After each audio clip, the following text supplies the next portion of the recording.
दत्त कौन देछि डीटा देला एबी रो मध्य डी कौन देछि एबी रो मध्य आमे प्रमाण करिया डीटा जदी डी आ ई डीटा का जदी एबी आ एसी रो मध्य बिंदु हुए तबे डीटा बीसी सहित समांतर हो आ डी रो दैर्घ्यटा बीसी रो अर्धेक बा हाफ ऑफ बीसी हला आमे कंस्ट्रक्शन कोन करो हमर असमयन प्रणाली जोटा जे डीटा देछि एबी रो मध्य बिंदु ईटा देछि एसी रो मध्य बिंदु पचाछि डीटा केमिति हबो पैरेलल का होती बीसी बोले हला आमे मन करो डीटा पैरेलल न ताले हम गोटे कंस्ट्रक्ट कर बेले डीटा को बेले डीटा समांतर कहा सहित बीसी सहित अंकन कर दे बी बिंदु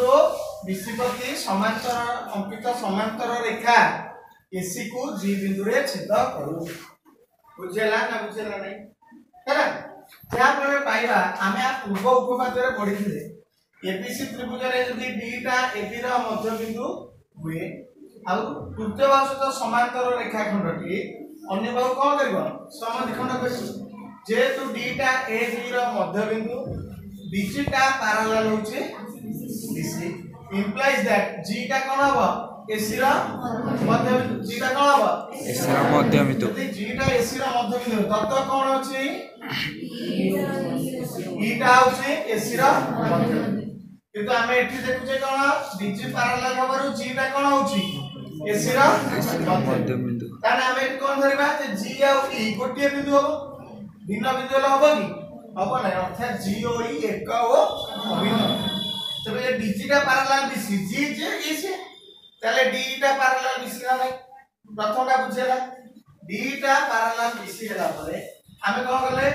बीडी ईएफ को समांतरिक चित्र प्रमाण करि परिबा केमिति करबा ना 10 अछि आगे हमें करबा ई बिंदु अंकन प्रणाली करिथिबा ई बिंदु रे एबी सह समांतर रेखा बीसी को ए बिंदु रे छेद करो तापरे डी बिंदु रे बीसी सह समांतर रेखा एसी को जी बिंदु रे छेद करो एठी देखला ई रु आसी एबी सह समांतर रेखा एबी बीसी को एफ बिंदु रे छेद करूची ई टा हला एसी रो मध्य बिंदु ई एफ टा हला पैरेलल का सहित एबी सहित ताले एफ टा का मध्य बिंदु बीसी रो मध्य बिंदु एई चतुर्भुज डी टा पैरेलल हला बीडी टा पैरेलल हला ई डी टा हला बी ताले बीडीएफ एक कोन हला समांतरिक चित्र दैट मींस डी टा पैरेलल ऐसा डी टा इज इक्वल टू बीएफ किंतु हम जानि छै एफ टा कहार मध्य बिंदु बीसी रो ताले BF is equal to one half of BC BF समान कहा सहित बी सहित तबे डी टा is equal to one half of BC हो ना नै बुझियला हां